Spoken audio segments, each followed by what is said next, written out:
There was a comment in the last post that made me remember an event from my childhood that I always took as odd but never considered it to be related to any of these stories.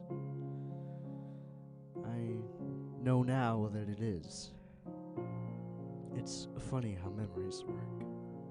The details might be all present in your mind, though scattered and disarrayed, and then a single thought can stitch them all back together almost instantly. I never thought of these events very much because I was focused on the wrong details. I went back to my mom's house and went through my old childhood schoolwork looking for something that I think is important. I couldn't find it, but I'll keep looking. Again, sorry for the length. Most old cities and the neighborhoods in them weren't planned with the thought that the population would begin to grow exponentially and it would have to be accommodated. The layout of the roads is generally, or at least originally, in response to geographical restrictions and the necessity of connecting points of economic importance.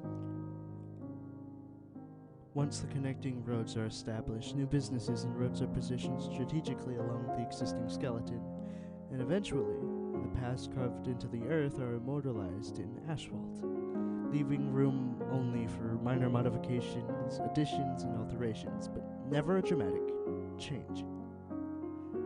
My childhood must have been old then. If the straight lines move as the crow flies, then my neighborhood must have been built based on the travels of a snake. The first houses built must have been placed around the lake, and gradually the inhabitable area increased as new extensions were built off the original path, but these new extensions all ended abruptly at one point or another. There was only one entrance or exit for the entire neighborhood. Many of these extensions were limited by a tributary which both fed and drank from the lake and passed right by what I came to call, and have called in these stories, the ditch. Many of the original homes had enormous yards, but some of those original plots had been divided, leaving properties with smaller and smaller boundaries. An aerial view of my neighborhood would give one the impression that an enormous squid had once died in the woods, and some adventuring entrepreneur found the corpse and paved roads over its tentacles, only to withdraw his involvement and leave time, greed, and desperation to divide up the land amongst prospective homeowners. Like an embarrassing attempt at the golden ratio. From my porch, you could see the old houses that surrounded the lake, but the house of Mrs. Maggie was my favorite. She was, as best as I can remember, around 80 years old, but despite that, she was one of the friendliest people I had ever met. She had a head of loose set white curls and always wore light dresses with floral patterns. She would talk to me and Josh from her back porch when we were swimming in the lake, and she would always invite us in for snacks. She said that she was lonely because her husband Tom was always away on business, but Josh and I would always decline her invitation because as nice as Mrs. Maggie was, there was still something a bit odd about her. Every now and then when we would swim away, she would say, "Chris and John, you're welcome here anytime."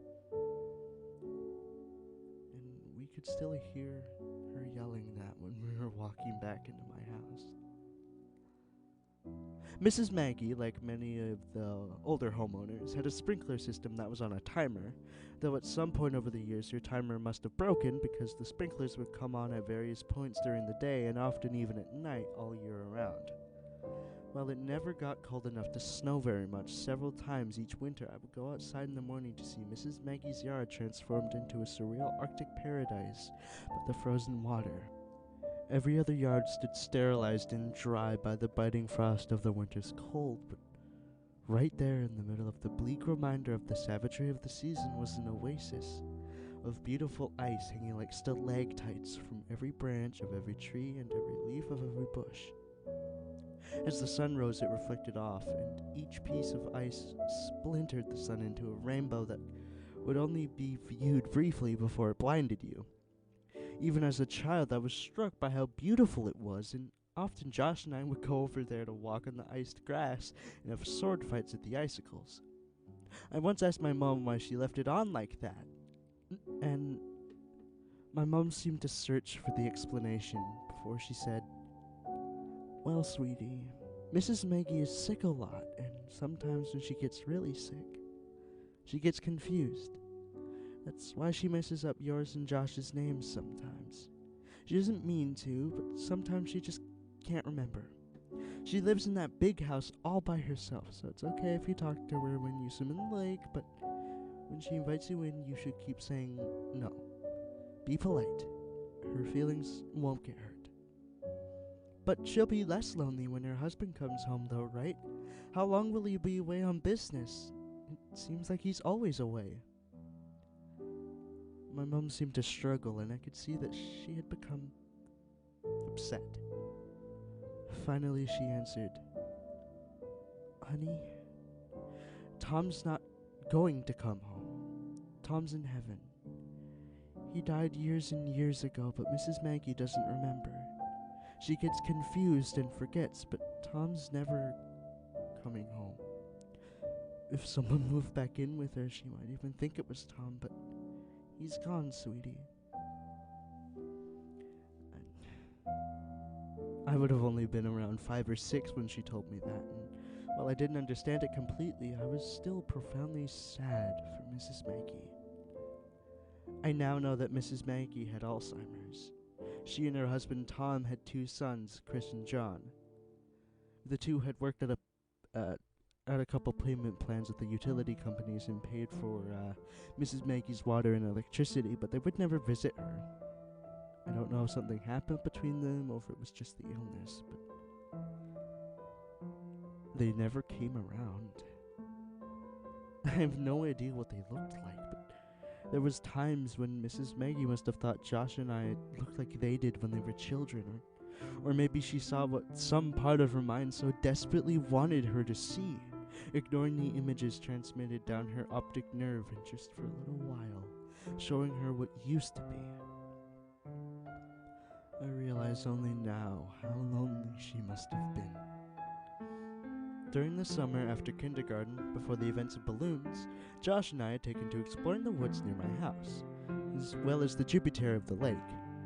We knew that the woods between our houses were connected, and we thought it would be neat if the lake near my house is somehow connected to the creek around his. So we resolved ourselves to find out. We were going to make maps. The plan was to make 2 separate maps and then combine them. We would make one map exploring the area around the creek near his house and make another following the outflow from my lake. Originally, we were going to make one map, but we realized that wasn't possible since I had started drawing the map of my area so huge that the route from his house wouldn't have been to scale. We kept the map from the lake at my house and the map from the creek at his, and we would add to each when we stayed the night with each other. For the first couple of weeks, it went really well. We would walk through the woods along the water and pause every couple of minutes to add to the map, and it seemed like the 2 maps would come together any day. We had no equipment needed for the job, not even a compass, but we tried to make do. We had the idea to impale the earth with a stick when we reached the end of a venture, so that if we came upon the stick from the other direction the next weekend, we would know that we had joined the maps. We might have been the world's worst cartographers. Eventually, however, the woods became too thick near the water coming from the lake, and we were unable to proceed further. We lost interest in the whole project for a bit and reduced our explorations significantly, though not completely, when we started selling snow cones. After I showed my mom all the pictures I had taken home from school, and she took away my snow cone machine, our interest in the maps revitalized. We had to come up with another plan. Although I didn't understand why, my mom had placed what I considered to be extremely severe restrictions on what I could do and where I could go, and I had to check in frequently if I went outside to play with Josh. This meant that we couldn't stay in the woods for hours and continue to look for a new path. We thought we could just swim when we got to the cutoff in the woods, but clearly that wouldn't work since the map would get wet. We tried going faster when we were coming from Josh's house, but we eventually ran into the same problem.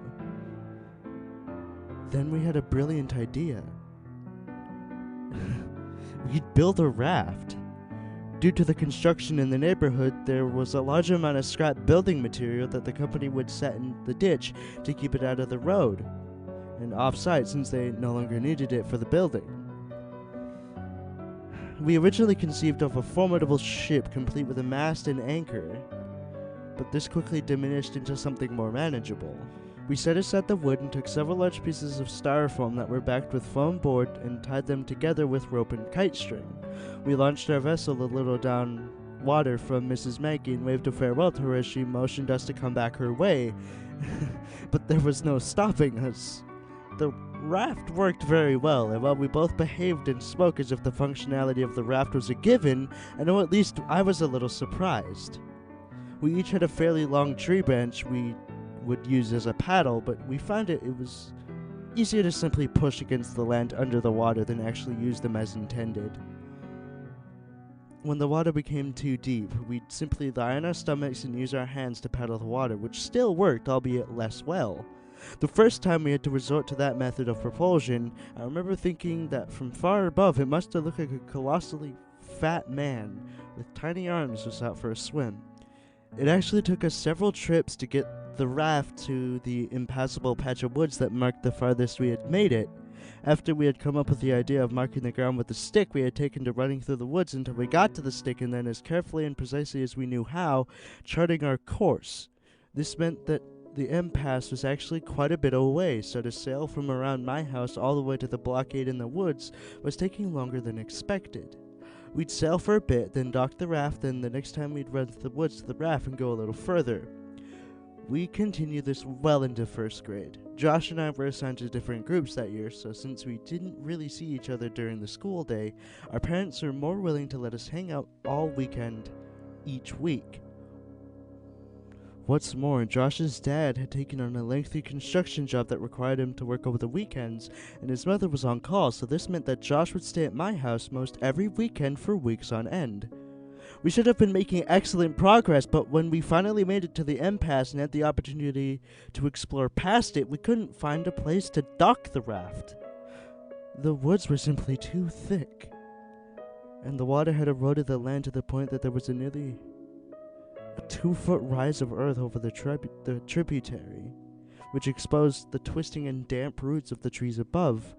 We'd have to turn back every time and leave the raft at the same thick of trees that prompted us to build it in the first place. Even worse, winter had arrived, so we couldn't justify leaving the house in our swimsuits. We were getting nowhere. We always had to come home before we could gain much ground. On a Saturday around 7 p.m., Josh and I were playing when one of our mom's co-workers knocked on our door. Her name was Samantha, and I remember her well now because I would propose to her a couple of years later when I was visiting my mom at work. My mom said that she had to go to work to fix a problem that had arisen and that she'd be back in about 2 hours. Her car was being repaired, so she'd have to ride with Samantha. But I gathered that the problem was Samantha's fault, and discussing it in the car was why it would only take 2 hours. She said that under no circumstances were we to leave the house or open the door for anyone, and she was in the middle of explaining that she would call every hour when she got there to check in, but she ended that statement prematurely when she remembered that our phone had been turned off for delinquent payments. This was why Samantha had just come by unannounced. She looked me dead in the eyes as she was closing the door and said, "Stay put." This was our chance. We watched her drive down the serpentine road towards the exit, and as soon as the car rounded the last visible bend, we ran back to my room. I dumped my backpack out while Josh grabbed the map. "Hey, do you have a flashlight?" Josh chimed. "No, but we'll be back way before dark." I was thinking just in case we should have one. "My mom has one, but I don't know where she keeps it." "Wait!" I ran into my closet and pulled a box down from the top shelf. "You have a flashlight in there?" Josh asked. "Not exactly." I opened the box and revealed 3 Roman candles that I had taken from the pile that my mother had amassed for the 4th of July that past summer, along with a lighter that I had managed to take from her some months before. This would ensure that we would at least have some light if we needed it. This was a little bit before I had been given an opportunity to be afraid of the woods at night, so it wasn't fear that motivated our search for a light source, only practicality. We threw it all into the backpack and bolted out the back door, making sure to close it so boxes wouldn't get out. We had 1 hour and 50 minutes. We ran through the woods as fast as we could and made it to the raft in about 15 minutes. We had our bathing suits on under our clothes, so we stripped off our shirts and shorts and left them in 2 separate piles about 4 feet from the edge of the water. We untied the raft from the tree, grabbed our branch paddles, and cast off. We tried to move rapidly to reach a point beyond the contents of our ever-expanding map, as we didn't have time to waste seeing old sights. We knew that we were slower in the raft than on land, and that we would be in the raft for quite a while after the cutoff, since the woods were too thick to walk through, and there wasn't a place to dock. This meant that we'd have to ride the raft back to the original docking site, even if we found a new place to dock it further ahead. After we passed the last charted part of our map, the water began to get really deep, and eventually we could no longer touch the bottom with our tree branches, so we laid on our stomachs and paddled with our hands. It was getting darker, and as a result, it was becoming harder to distinguish the trees from one another, and we were both becoming slightly unnerved. In the interest of making good time, we were paddling fast with our arms, but this caused a lot of noise as our hands repeatedly confronted and then broke the water's surface tension. During these periods, we could both hear the crunching of dead leaves and the snapping of falling sticks in the woods to our right. As we would slow our pace and quiet our actions, the rustling in the woods would cease. We began to wonder if it was really ever there at all. We didn't know what kinds of animals resided this far into the woods, but we did know that we didn't wish to find out. As Josh amended the map that I was illuminating with the lighter, we were suddenly confronted with the fact that the sounds were not imagined. Rapidly and rhythmically, we heard crunch, snap, crunch. It seemed to be moving slightly away from us, pushing through the woods just beyond our map. It had become too dark to see. We had misjudged how long the sun would linger. Nervously, I called out, "Hello?" There was a brief moment of breathless tension as we lay static in the water. This silence was suddenly broken by laughter. "Hello?" Josh cackled. "So what?" "Hello, Mr. Monster in the Woods. I know you're sneaking around, but maybe you'll answer my hello. Hello?" I realized how stupid it was. Whatever animal it was, it wouldn't respond. I hadn't even realized I'd said it until afterwards, but if anything was actually there, I obviously wouldn't get a reply. Josh continued, "Hello?" in a high falsetto. "Hello!" I countered with as deep a baritone as I could manage. "Hello there, mate." "Hello, beep boop."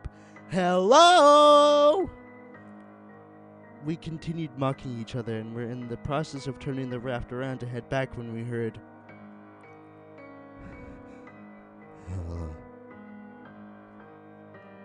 It was whispered and forced, as if it were powered by the last breath in a pair of deflating lungs. But it didn't sound sickly. It had come from the spot just off the map, which now sat behind us since we had turned the raft around. I slowly shifted on the raft and faced the direction of the sound as I fumbled with the Roman candle. I wanted to see. "What are you doing?" Josh hissed. But I already lit it. As the sparking fuse sunk into the wrapper, I held it towards the sky. I'd never actually shot one of these myself and thought to just use it like a flare in the movies. A glowing green orb rocketed towards the stars and then quickly extinguished. I lowered my arm more towards the horizon. I could remember that there were several colors, but I couldn't remember how many times one of these fired before being depleted. A second ball of red light burst and fizzled above the trees, but I still saw nothing. "Let's just go, man!" Josh pressed as he turned to face the direction back home and began paddling desperately. "Just one more." Lowering my arm directly at the woods in front of me, another red ball of fire was launched from the tube. It traveled straight ahead until it collided with a tree, briefly exploding the light in a much greater diameter. Still, nothing. I dropped the firework in the water and watched as one more struggling fireball burst free, only to be extinguished rather quickly afterwards, suffocated by the water. As we began paddling in the direction towards my house, we heard a loud and unconcealed rustling in the woods, the breaking of branches and the trampling of falling leaves overpowered the sound of our splashing. It was running. In our panic, we jostled the raft too violently, and I felt one of the ropes under my chest loosen. "Josh, be careful!" But it was too late. Our raft was breaking. Before too long, it had completely fallen apart. We each held to separate pieces of styrofoam, but the pieces weren't big enough to keep us completely afloat, and our legs dangled beneath us in the winter water. "Josh, quick!" I yelled, and as I pointed at the water right next to him. He scrambled, but it was too cold to move quickly, and we both watched as the map floated away. "I'm cold, man." Josh shuddered dejectedly. Let's get out of the water."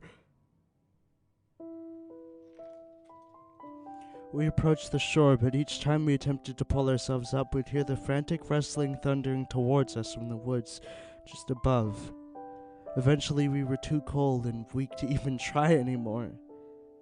Steadily, we kicked our legs and found ourselves nearing the dock site.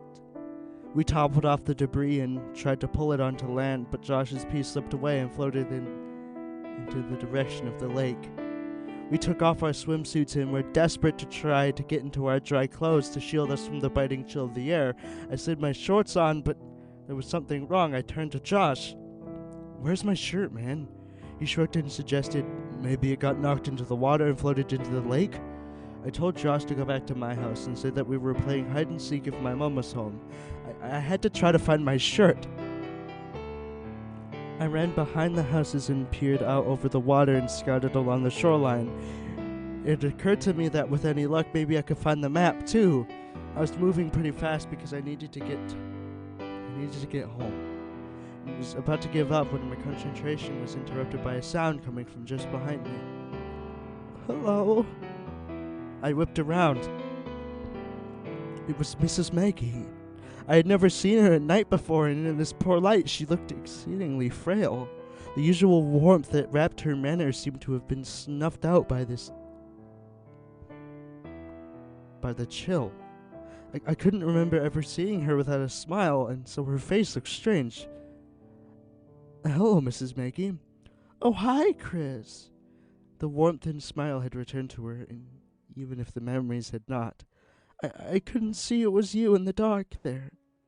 Jokingly, I had asked her if she was going to invite me in for a snack, but she said maybe another time.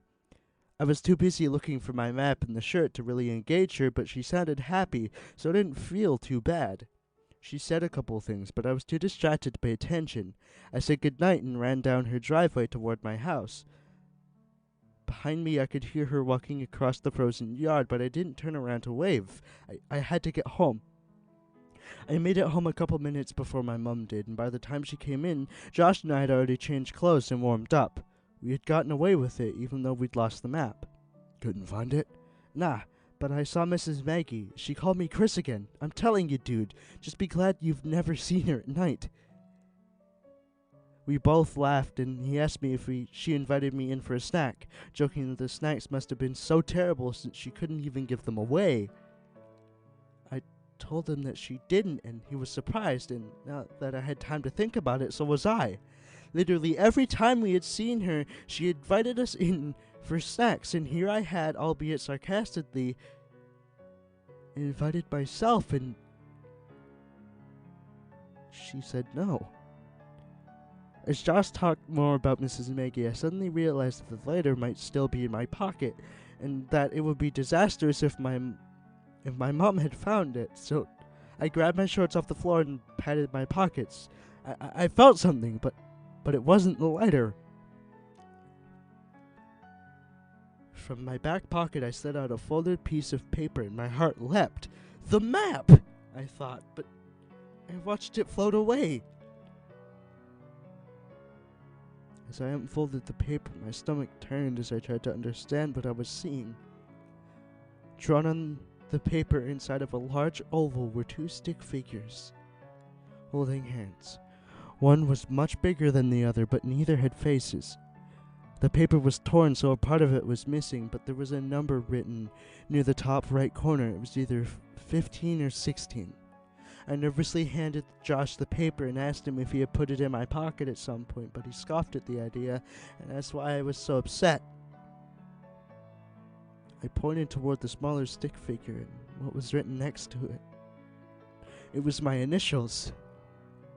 I shook it off and told Josh the rest of the conversation between Mrs. Maggie and I. I'd always attributed the odd exchange to her just being sick until revisiting the events in my mind all these years later, and as I think about it now, the feeling of profound sadness for Mrs. Maggie returns. Because it is augmented by a looming feeling of despair when I think about why she said maybe another time. I knew what she had said, but I didn't understand what it meant that night. I didn't understand what her words had meant weeks later when I watched men in strange orange biohazard suits carry what I thought were black bags full of garbage out of her house. Or why the whole neighborhood had smelled like death that day. I still didn't understand when they condemned the house and boarded it up a little while before we moved. But I understand now. I understand why her last words to me were so important, even if neither she nor I realized it at the time. Mrs. Maggie had told me that night that Tom had come home, but I know now who had really moved in. Just as I know now why I never saw her body brought out on a stretcher. Those garbage bags were not filled with garbage.